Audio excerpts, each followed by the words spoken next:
ایک بار درود پاک پڑھنے کے فوراً بعد آپ نے اپنے مقصد کی نیت کرنی ہے۔ ہر انسان کا مقصد الگ ہے، ہر انسان کی حاجت الگ ہے، ہر انسان کی خواہش الگ ہے۔ آج جس کو جو چاہیے، جتنا چاہیے، جیسا چاہیے، اپنے تمام مقاصد کی نیت کیجیے گا۔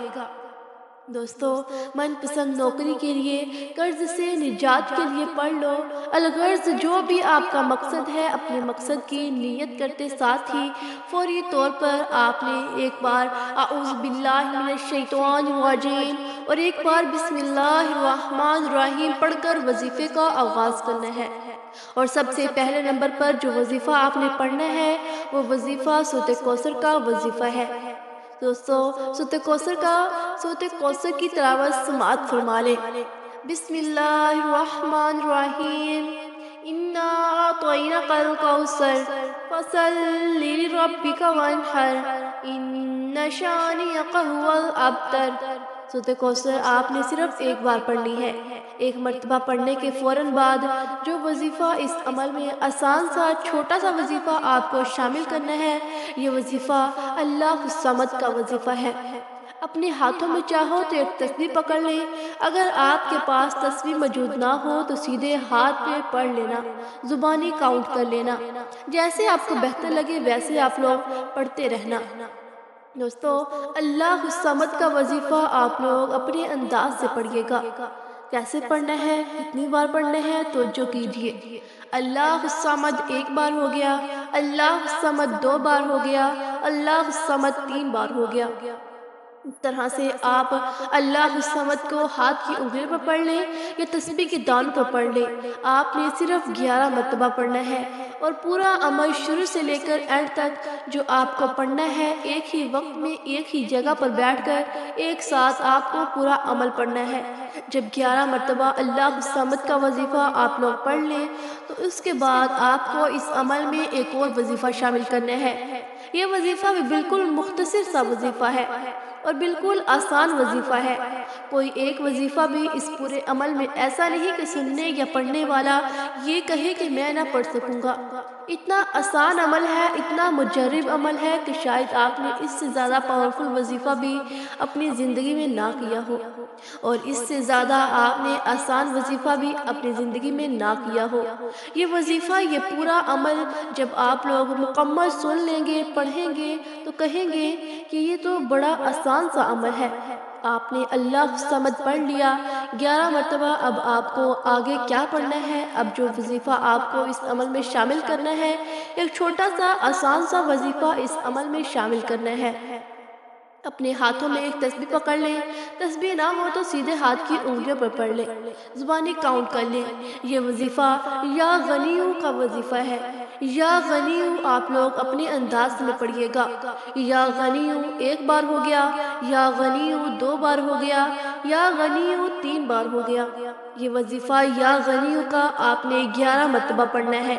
جب 11 مرتبہ یا غنیوں کا وظیفہ بھی آپ لوگ پڑھ لیں تو فوراً آپ کو اس عمل میں آگے کیا پڑھنا ہے یہ آپ لوگ سمجھیں۔ بالکل اینڈ میں، بالکل آخر میں آپ لوگوں کو یہ آخری وظیفہ پڑھنا ہے۔ استغفر اللہ، استغفر اللہ، استغفر اللہ پڑھتے پڑھتے رہے۔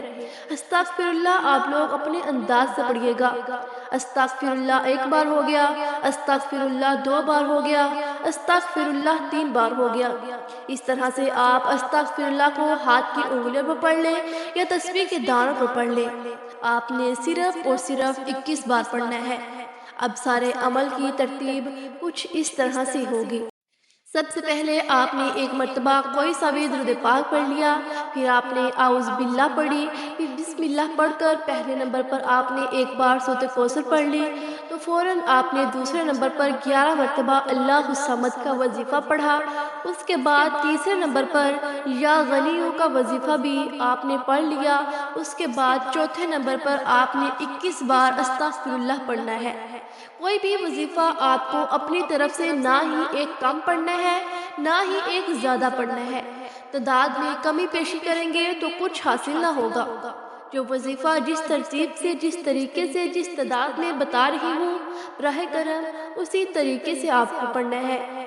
جب آپ یہ سارے اعمال بتائے گئے طریقے سے پڑھ لیں تو پھر آخر میں آپ لوگ ایک مرتبہ وہی درود پاک پڑھیں گے جو آپ لوگوں نے عمل کے شروع میں پڑھا تھا، اور جب ایک مرتبہ درود پاک پڑھ لیں تو پھر آپ نے دعا کے لیے ہاتھ اٹھانے ہیں۔ دوستو، جب اتنا طاقتور وظیفہ جو آپ صرف 1 منٹ میں پڑھا جائے، رب کو راضی کرنے کے بعد انعامات لینے کے وقت مصلی نہ چھوڑا کرے، اب ہاتھ اٹھا کر ضد کر کے مانگے گا، ہو سکے تو سجدے کی حالت میں چلے جائیں، کیونکہ انسان سجدے کی حالت میں اللہ تعالیٰ کے قریب ترین ہوتا ہے۔ آپ ضد کر کے مانگے، آپ محمد مصطفیٰ صلی اللہ علیہ وآلہ وسلم کے وسیلے سے مانگے۔ میرا رب مصلی سے سر اٹھانے سے پہلے تقدیر کے بند تالوں کو کھول دے گا۔ میں بار بار کہہ رہی ہوں کہ 6 شوال سوار کے دن لاپرواہی مت کرنا، یہ وظیفہ ہر کسی کے نصیب میں نہیں آئے گا۔ میرا رب اس وظیفے کی توفیق صرف اسی کو دے گا جس کا نصیب اور تقدیر بدلنی ہے۔ دوستو، اللہ تعالیٰ سے دعا ہے کہ اللہ تعالیٰ میرا سنانا اور آپ کا سننا اپنی بارگاہ رسالت میں قبول و منظور فرمائے، آمین ثم آمین۔